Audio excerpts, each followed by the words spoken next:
Well, hello there, folks. How are you doing? It's lovely to see you again, as usual, and thank you for coming over just to check out this very easy wee pie recipe. So these are Australian pies or Aussie pies, and it's basically minced beef and onions and a lovely tomato and beef, very rich gravy, and it's encased in a lovely puff pastry. These are absolutely delicious, and you can add grated cheese to the inside of these if you prefer. I just decided to leave it out. So get over to your cooker.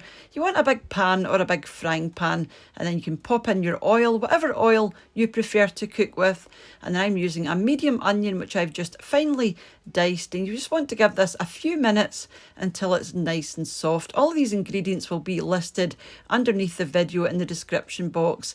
And there is my mince there. I'm just using mince from the butcher, and I would suggest, get the best mince that you can, because it's, it's the main ingredient in these wee pies. So I would say, go all out for your beef, if you're not spending much money on anything else. So you want to let this brown until it's browned all over, and then to that we're going to add a tablespoon of cornflour or cornstarch, depending on whereabouts you are. Just stir that through well until it disappears into your minced beef, and this is going to help to thicken your gravy. For liquid, we're using some beef stock, whatever beef stock you prefer.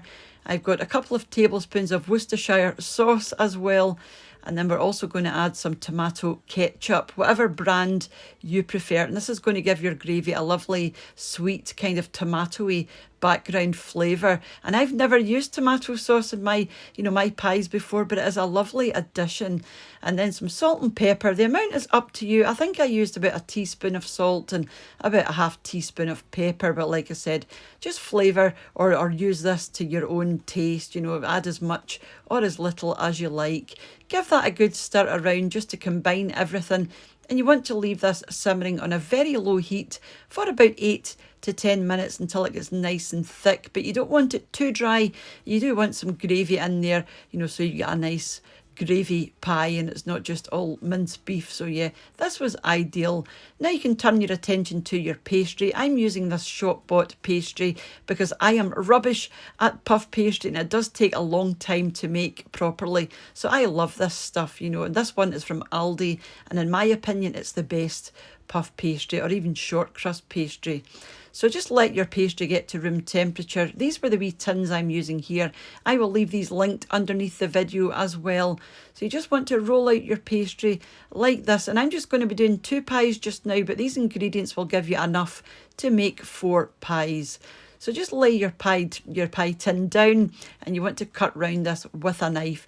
Leave a wee bit extra just to allow some overhang, because we're going to be cutting it away, so leave a wee bit more than you think you need. And just go around and gently press this into your tin. And don't worry if you get a wee hole, because you can easily patch that up just as I have done there. So once it's nice and even, and it nicely pressed into your tin, all you have to do is pop in your minced beef, but don't overfill it because you don't want it spilling over the top and boiling over. So this was ideal, and just give it a wee tap to encourage the gravy to run to the bottom. Then go around the edge with a pastry brush or your finger and just pop some water on there just to make it nice and sticky, so that your lid, when you put your lid on, it will stick on and you will create a nice seal.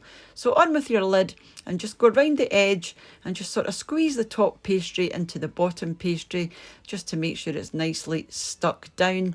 And then to make doubly sure you've got a nice seal, I'm going to go around the edge with the back of a knife just all the way around, and you just go from the top all the way to the bottom in a sort of sawing motion, and it will take that excess pastry away really quite easily, and you will be left with a nice even edge, and it'll be nice and neat just like this, and you'll have yourself a nice pastry bracelet at the end.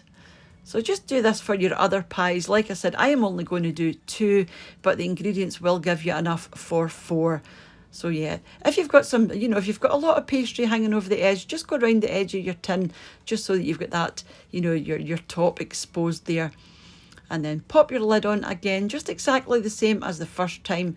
Press your pastry together and then go over it with a knife just to take away the excess. very, very easy, you know, and they're delicious. And then with a beaten egg, you just want to go over the top. This will give them a nice glossy, dark finish. You can use milk if you prefer. The last thing you have to do is poke a wee hole in the top just to let the steam escape, just like this. And I'm just going to leave that wee bit of pastry in there, but you can remove this. So you want to bake these for about 40 to 45 minutes. Gas mark 5 or your electric temperatures are there as well. So it's quite a low heat, but you want to do these in the middle of your oven and cover them halfway with tin foil because you don't want the tops to get too dark.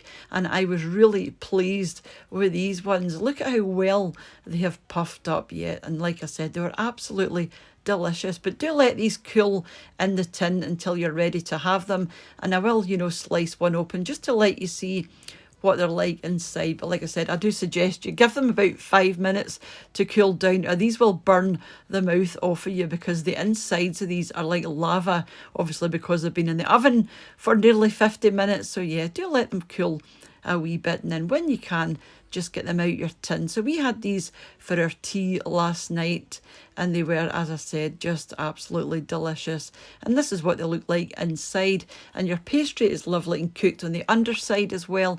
And I will show you that because some people say to me, do you not blind bake your pastry? And I find with these wee pies you don't really need to. You can if you want, but as you can see, it is lovely and browned and cooked on the underside as well. And we just had these with some chips and also some garden peas, and this was, like I said, for the 50th time, beautiful. Highly recommended. And just before I leave you, I wanted to say, as usual, a huge thank you to the supporters of the channel over on my Patreon page, to the channel members here on YouTube as well, and for you all for watching and leaving your lovely comments, and for those that share the videos as well. It's all very much appreciated. And I do have to update those wee lists, so if you're not there, don't panic. I will be doing that within the next few days, and I will catch you all during the week for another wee food shop unbagging recipe or whatever else comes my way. So you take care of yourselves, and I'll see you off soon back here on What's for Tea. Bye now.